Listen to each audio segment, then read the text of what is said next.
اذان اس بلاوے کا نام ہے جو اللہ کریم کی طرف سے ہوتا ہے اور اللہ کے بندوں کے لیے ہوتا ہے۔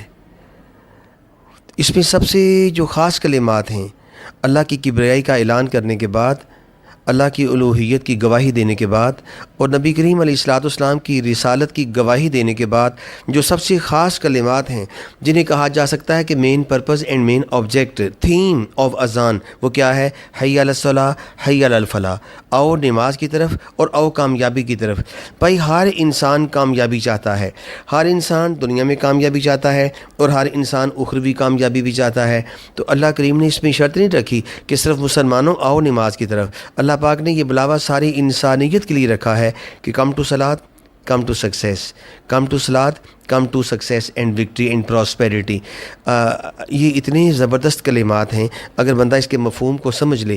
اچھا، یہ اذان دی جاتی ہے، اذان کانوں میں انگلی دے کے اذان باواز بلند دی جاتی ہے۔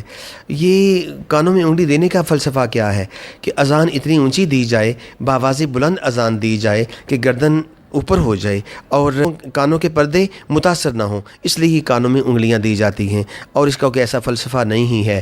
اور صابن ذی وقار، آپ دیکھتے ہیں نا، جب کوئی بندہ زور سے بولتا ہے نا تو اس کی گردن اونچی ہوتی ہے، ذرا اکڑ جاتی ہے۔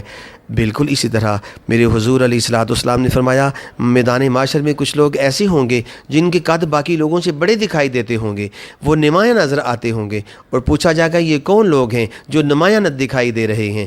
بتایا جائے گا یہ نبی کریم علیہ الصلوۃ والسلام کی امت کے مؤذن ہیں، جو اذان دیا کرتے تھے، جو اپنی گردن سے زور لگایا کرتے تھے۔ اللہ پاک ان کی گردنوں کو باوقار بنائیں گے اور میدان معاشر میں ان کے قد لمبے دکھائی دیں گے۔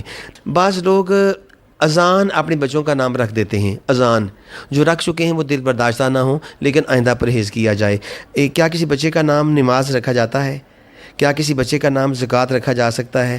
یا کسی بچی کا نام حاجر رکھا جاتا ہے؟ جی بالکل نہیں۔ آپ کہیں گے بالکل نہیں۔ کسی بچی کا نام صدقہ رکھتے ہیں؟ جی بالکل نہیں۔ تو بھائی کسی بچی کا نام اذان کیوں رکھ دیتے ہیں؟ اذان تو ایک بلاوا ہے، اذان ایک عبادت کا نام ہے، اذان ایک عبادت کا نام ہے، تو بچوں کے نام عبادت کے نام پہ نہیں رکھے جانے چاہیے۔ بعض لوگ فرط محبت میں اپنے کسی ساتھی کو مدینہ فلاں مدینہ، وہ یہ بھی مناسب نہیں ہوتا۔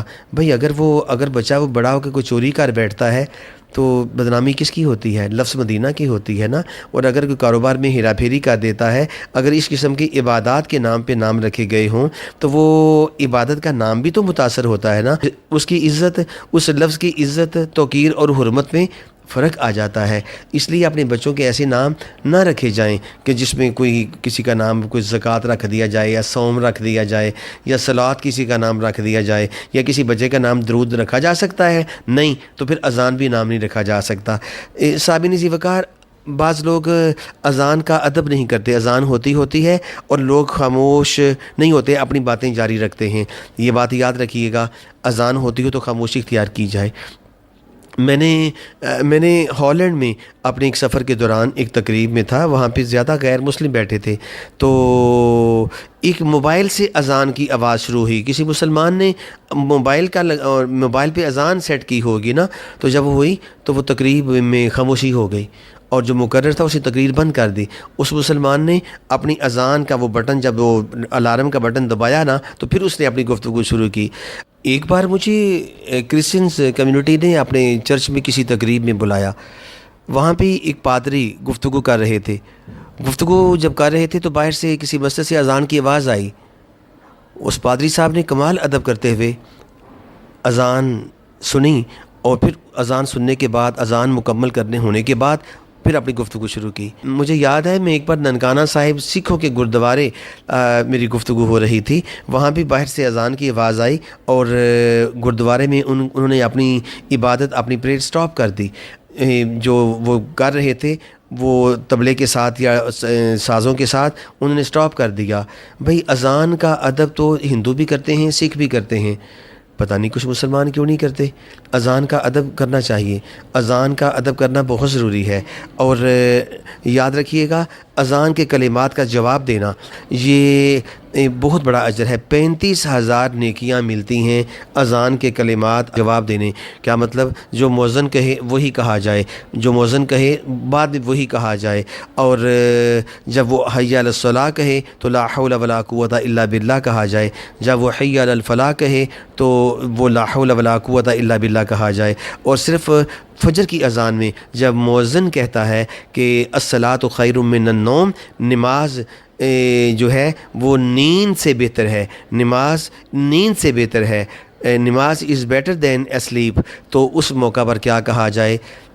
قد صدقتا و بررتا، تحقیق تو نے نیکی کی بات کہی اور تو نے سچائی کی بات کہی۔ قد صدقتا و بررتا، اگر قد نہ بھی بولا جائے، صدقتا و بررتا، تو نے سچائی کی بات کہی، تو نے نیکی کی بات کہی، تو یہ کلمات اذان کے۔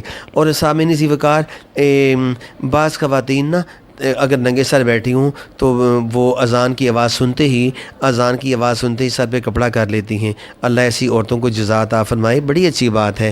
لیکن میں خواتین و حضرات، میں آپ کو یہ بتانا چاہتا ہوں کہ اذان کا ادب صرف یہ نہیں کہ کام بند کر دیا جائے، اذان کا ادب صرف یہ نہیں کہ کلمات سنے جائیں اور جواب دیا جائے، اذان کا ادب صرف یہی نہیں کہ ننگے سر کو ڈھانپ لیا جائے، اذان کا سب سے بڑا ادب یہ ہے کہ اذان سننے کے بعد نماز کی تیاری کی جائے۔